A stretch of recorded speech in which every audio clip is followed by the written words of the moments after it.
Well, let's start with level 4. And you actually had a panic in level 4. I had a panic in level 4. Level 4 is biosafety level 4. This is the highest level of biosecurity, biocontainment. These are laboratories where scientists wearing full spacesuits, pressurized spacesuits, inside a contained area, separated from the outside world by double steel doors and an airlock. These scientists handle and do research on some of the most dangerous viruses on the planet, such as the Ebola virus. And I managed to talk the commander and the researchers into letting me into level 4. I wanted to have a face-to-face meeting with Ebola virus, or a very, very deadly level 4 virus. Now, Ebola, when it infects a human being, it sweeps away the immune system in about 7 to 10 days. Some strains of Ebola can be up to 95% fatal in humans. In other words, if you get any symptoms, you're going to die. And you die with blood streaming from any or all of the orifices of the body, hemorrhage. The skin can slough off in sheets. So I wanted to go into the lab and see the researchers working with this type of virus. At first they said, no way. We've had visitors in the past. People tend to panic in level 4 if they're not experienced. They just lose it inside their spacesuit. There was a man, a medical doctor who was in there. They were doing a human autopsy with spacesuits. The person who had died had maybe had a virus. And the doctor panicked. He tore his helmet off in level 4 and began moaning, "Get me out of here, get me out of here." So they threw him into the airlock shower, the decontamination shower, and got him out. He was okay. So anyway, I go into level 4. All the researchers have their own spacesuits. Each spacesuit has a name on it. And they gave me a loaner. It didn't have a name on it. So I went inside, and we were looking through a microscope at what we thought were unknown samples of an unknown X level 4 virus, thought to be a type of Ebola, but no one was sure what it was. And I'm looking through this microscope, and all of a sudden my spacesuit collapsed around me.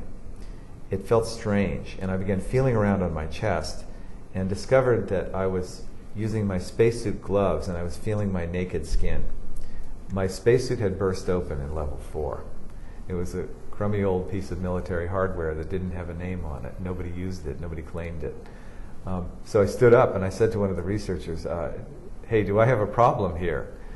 And he crossed the room very rapidly and he just patched me together. What had happened was these spacesuits have big zippers on them, and the zipper had peeled apart.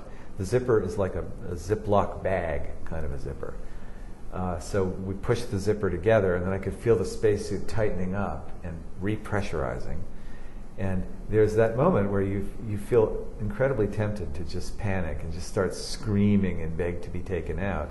But by that time, of course, it was too late. Because there was always the nagging question as to whether or not, now that I was sealed up again, whether there was something alive in my suit with me. Tell me about the Chudnovsky, is that the way to pronounce it? Chudnovsky brothers. Chudnovsky brothers? Yes. David and Gregory Chudnovsky are mathematicians. They live in New York City. They have a great expression. They're what, one mathematician? Yes, they officially consider themselves to be a single mathematician who happens to be occupying 2 human bodies.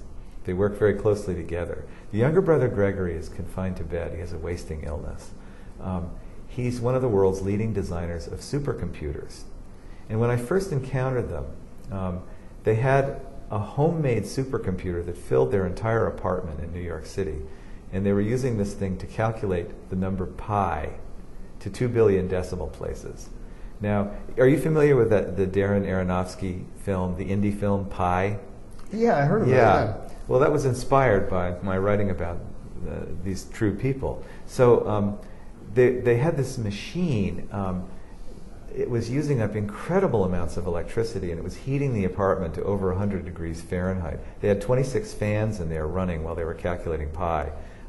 Gregory had stuck a meat thermometer into the core of their supercomputer, and he said that you had to worry when it reached pork.